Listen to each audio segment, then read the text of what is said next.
Tuerie massive des civils à Goma, le chef de l'État Félix-Antoine Tshisekedi s'est dit indigné par cet événement douloureux survenu au chef-lieu de la province du Nord Kivu. Lors du Conseil des ministres, le président de la République a ordonné l'ouverture des enquêtes afin d'établir les responsabilités. Et puis cette polémique autour de la présence de l'ambassadeur français à Niamey alors que les autorités ont ordonné son expulsion. Paris persiste et signe. Le diplomate ne quittera pas le pays.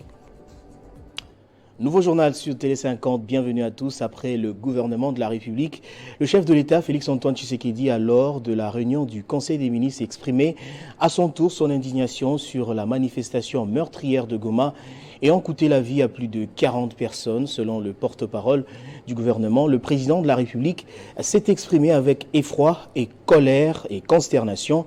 Le président de la République, justement, a exigé des enquêtes afin d'établir les responsabilités. On écoute le porte-parole du gouvernement. De la République s'est exprimé avec colère, effroi et consternation après avoir appris le décès, le 30 août 2023, de près d'une quarantaine de compatriotes brutalement fauchés au cours d'une manifestation dans la ville de Goma de suite d'une intervention des forces de l'ordre. Cet événement malheureux ne peut que faire l'objet d'une forte désapprobation et d'une forte condamnation, tant elle est incompatible à la vie en démocratie d'une part, et d'autre part à la mission constitutionnellement dévolue aux forces armées. Le président de la République a appelé la justice à faire la lumière sur ces drames et d'établir rapidement responsabilité, tout en soulignant que ces drames ne peuvent pas et ne demeurera pas impunis. Aux familles des victimes, il a présenté au nom du peuple congolais ses condoléances les plus attristées. Le président de la République a aussi saisi cette occasion pour lancer de nouveau un appel aux forces de l'ordre dans les efforts devant être mis en œuvre dans le registre de la prévention et du dialogue avec la population qu'elle a la noble mission de protéger. Enfin, il a instruit le vice-premier ministre, ministre de l'Intérieur, Sécurité et Affaires coutumières, le vice-premier ministre, ministre de la Défense nationale et ancien combattant, ainsi que la ministre d'État, ministre de la Justice et garde des Sceaux, de lui faire rapport dans le plus bref délai sur les circonstances qui ont mené à cet effroyable drame et pour que très rapidement des sanctions sévères puissent être prises contre tous ceux qui ont été responsables de ces tristes événements. Violente manifestation à Goma, on en parle encore. Des organisations humanitaires et personnalités politiques ont condamné fermement cet acte. Certaines appellent par exemple à la démission du gouverneur militaire de la région, mais aussi à la levée immédiate de l'état de siège au Nord Kivu et en Ituri. Des réactions qui interviennent depuis surtout la diffusion des images sur les réseaux sociaux où les forces armées chargeaient les corps sans vie des victimes à bord des camions. Après les manifestations qui ont eu lieu à Goma ayant causé la mort de plus de 40 personnes, les réactions fusent de partout. Vendredi, dans un message relayé sur les réseaux sociaux, la Belgique déplore les lourds bilans humains survenus à Goma et présente ses plus sincères condoléances aux familles des victimes. Elle condamne par la suite les incitations à la haine ainsi qu'à l'usage excessif de la force. L'opposant Martin Fayulu, quant à lui, appelle à la levée immédiate de l'état de siège. Les images du carnage des Goma sont insupportables. L'horreur de ces carnages à lui seul doit immédiatement déclencher la levée de l'état de siège inutile au Nord Kivu et à Ituri. Aussi, une enquête indépendante doit-elle être diligentée et suivie de l'arrestation des commanditaires ainsi que des exécutants de cette sale besogne, a tweeté le président national de l'ECD. Denis Mukwege condamne lui aussi fermement ce qu'il qualifie du carnage et exhorte les gouvernements à des actions concrètes. Dans son communiqué, ce dernier a condamné l'usage disproportionné, inacceptable et condamnable de la force par le FARDC et a souligné l'usage d'une réforme profonde du secteur de la sécurité. Il a par ailleurs appelé les gouvernements à plusieurs mesures, notamment décréter un deuil national, prendre en charge le blessé, organiser des funérailles officielles et diligenter une enquête indépendante sur l'incident, signalant que la répression meurtrière faisait suite à l'appel d'une manifestation contre la mission onusienne. Et puis, rentrée scolaire 2023-2024, c'est déjà pour ce lundi 4 septembre. Mais dans quel état se trouvent les écoles publiques à la veille de la dite rentrée? Sont-elles prêtes à accueillir les élèves après leurs vacances dans les meilleures conditions? Élément de réponse dans cet élément de nos stagiaires. À quelques jours de la rentrée scolaire 2023-2024, les écoles publiques et privées s'apparentent à accueillir les élèves après leurs vacances scolaires, alors que ces institutions se trouvent dans un état pitueux. Pas de bancs appropriés pour les écoliers. Un manque total de pupitres dans certaines écoles. À l'Athénée de Lingwala, le responsable de l'institution tire une sonnette d'alarme aux autorités. Mais si vous regardez notre bâtiment, le bâtiment est devenu délabré, parce que ça date de longtemps. Mais peu importe. Nous sommes en train de préparer pour recevoir les enfants. Nous avons déjà eu au moins 2 séances de réunion préparatoires pour que nous puissions accueillir les enfants les 4. Mais nous demandons que l'État congolais puisse revoir ce bâtiment. Parce que le bâtiment est devenu délabré, il faudrait que l'État puisse réhabiliter. Malgré cette situation, les écoles se montrent prêtes à accueillir les élèves, tel est le cas de l'Athénée de Lingwala. Selon les informations, le bâtiment de cette école date de plus de 50 ans. De la nécessité d'une réfection est indispensable, car la jeunesse et l'avenir, dit-on. Il faut noter que ce cas n'est pas isolé. Il demeure dans plusieurs écoles publiques. Alors que la saison sèche a laissé la place à la saison des pluies, sur les rues de Kinshasa, le constat demeure tout de même désolant. C'est le cas notamment de l'avenue des Huileries où plusieurs caniveaux sont bouchés faute d'assainissement. Une situation à la base des inondations. Nos reporters se sont rendus sur le croisement des avenues des Huileries et Itaga pour le constat. Regardez. On est pratiquement à quelques jours du début de la saison pluvieuse à Kinshasa. Mais sur l'avenue Étienne Tshisekedi, ex des Huileries, des caniveaux sont bouchés par des déchets plastiques et ménagers, causant ainsi des débordements de eau. Les déchets plastiques se mêlent aux immondices, obstruant ainsi les caniveaux et empêchant le passage des eaux, qui crée une stagnation qui, du reste, ne permet pas à ceux qui y vendent de mener à bien leur vente. La situation a déjà duré presque 1 mois et demi, mais sans aucune assistance. On a du mal à faire la vente ici. Les clients ne veulent plus franchir ces lieux à cause du débordement des eaux. On a tiré la sonnette d'alarme, mais sans succès. Nous demandons aux autorités de nous venir urgemment en aide pour le curage des caniveaux. 1 mois et demi. Pour traverser vers Itaga dans la commune de Lingwala, la situation est alarmante pour les piétons qui sont obligés de retrousser leurs pantalons avant d'accéder à cette commune. Les vendeurs par contre utilisent les bottes. Cérémonie de réception des équipements et matériels ce week-end à la Direction générale des douanes et axes DGDA. C'est dans le cadre du partenariat entre le gouvernement et la société AUFS RDC que l'administration douanière s'est vue être dotée d'une nouvelle logistique pour son réseau informatique, ses infrastructures ainsi que pour le renforcement des capacités des agents dans la vision d'un rendement optimal.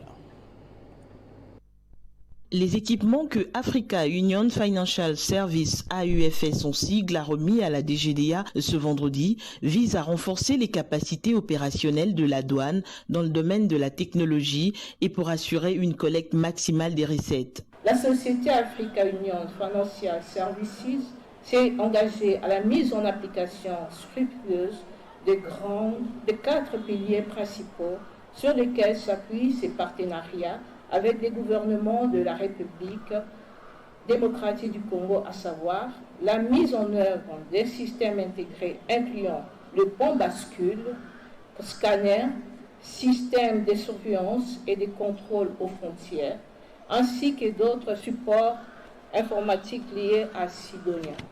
AUFS RDC livre à ce jour à la DGDA un lot de 14 véhicules Toyota Land Cruiser de type missionnaire sur le 150 prévu. Le réseau informatique, les infrastructures ainsi que le renforcement des capacités sont les 3 axes autour desquels s'articulent les interventions de l'AUFS, d'où cette dotation des Jeep 4x4, des drones et tant d'autres équipements à la DGDA pour optimiser son rendement. La DGDA attend de la société AUFS RDC une mise en œuvre accélérée du programme d'investissement dans le domaine des infrastructures et du réseau informatique, gage de l'amélioration du climat des affaires et d'attraction des investissements directs étrangers. L'engagement de la société AUFS a été salué au cours de cette cérémonie, notamment pour ses efforts en termes d'actions concrètes dans l'accompagnement de la DGDA depuis la signature de son contrat avec le gouvernement congolais. Et puis, face au phénomène Kuluna et à l'insécurité qui sévit dans la partie est du pays, la société civile chapeautée par Christopher Ngoy a formulé quelques propositions dans le but, justement, de contribuer au retour de la paix. Elle préconise, par exemple, le maintien de l'état des sièges en vue de lutter contre les groupes armés, mais aussi la nomination d'un vice-ministre de la Défense qui s'occupera uniquement de la guerre.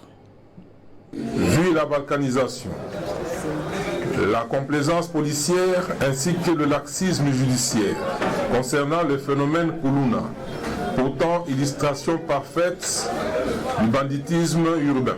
Vu les conséquences socio-économiques désastreuses dues aux affrontements interethniques entre deux peuples frères, vu la persistance, voire la montée fulgurante des actes de kidnapping, du trafic d'êtres et d'organes humains, venons par le présent mémorandum présenter nos éléments de langage pour soutenir le maintien de l'état de siège dans les provinces concernées moyennant une réqualification dans certains domaines tels que la justice, l'administration, l'encadrement de la guerre contre les rebelles. Nous encourageons le renforcement des capacités sociales, logistiques et militaires de nos forces armées par la création d'un vice-ministère de la guerre, avec pour seule mission de chasser tous les rebelles envahisseurs du pays, recommander une législation efficace et productive pour un traitement responsable des dossiers liés au banditisme urbain,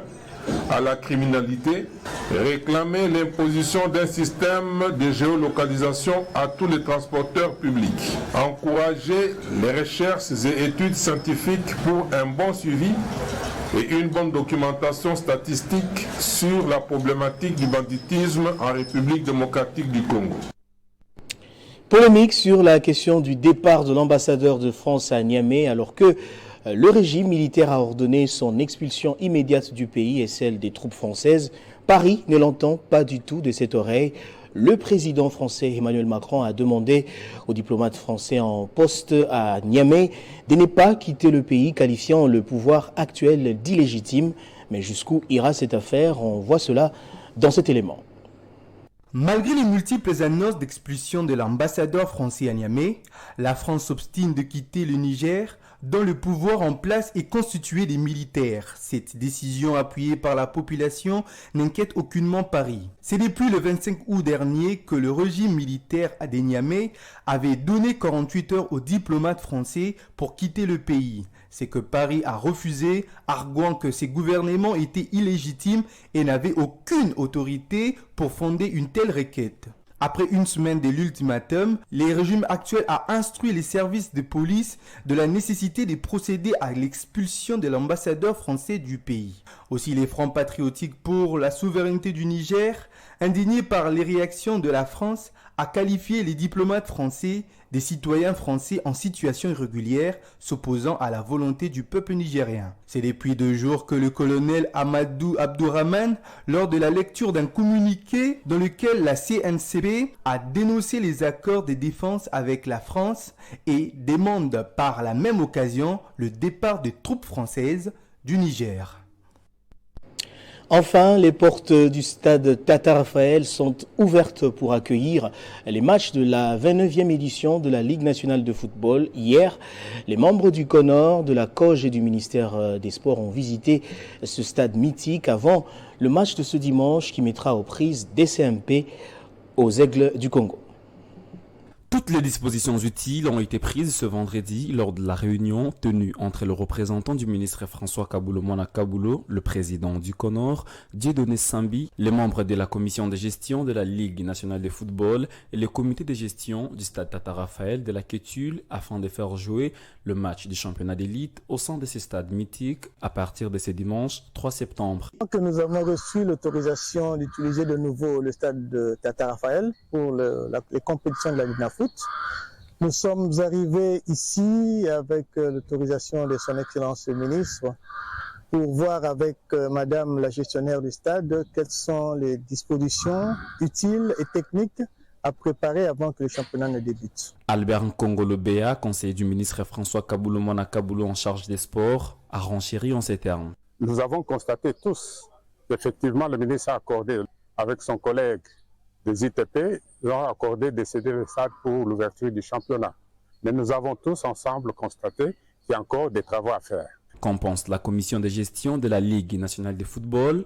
Remercier notre ministre des Sports pour les quelques démarches qu'il a faites auprès de son collègue des ITPR, de manière à ce que les matchs de la INAFOOT se jouent au stade Tata Raphaël. Le conseil l'a dit, sûrement prochainement avec le stade de Martyrs. Bosco Mouéou, président de la commission de gestion de la LINAFOOT, a saisi cette opportunité pour sensibiliser le public sportif au sens élevé du civisme afin de protéger cette infrastructure. Nous venons, c'est pour le football. Vous avez vu, le gouvernement a fait un grand effort. Je pense que nous avons tous intérêt à protéger et à continuer à améliorer le travail qui est en train de se faire ici. Cette séance de travail a été sanctionnée par une visite des installations du stade. On va prendre les rappels des titres à présent. Tuerie massive des civils à Goma. Le chef de l'État, Félix-Antoine Tshisekedi, s'est dit indigné par cet événement douloureux survenu au chef-lieu de la province du Nord Kivu. Lors du Conseil des ministres, le président de la République a ordonné l'ouverture des enquêtes afin d'établir les responsabilités. Et puis cette polémique autour de la présence de l'ambassadeur français à Niamey, alors que les autorités ont ordonné son expulsion. Paris persiste et signe, le diplomate ne quittera pas le pays. Voilà qui boucle complètement ce journal. Je vous remercie de l'avoir suivi depuis Château-Rouge en France, grâce à Télé 50.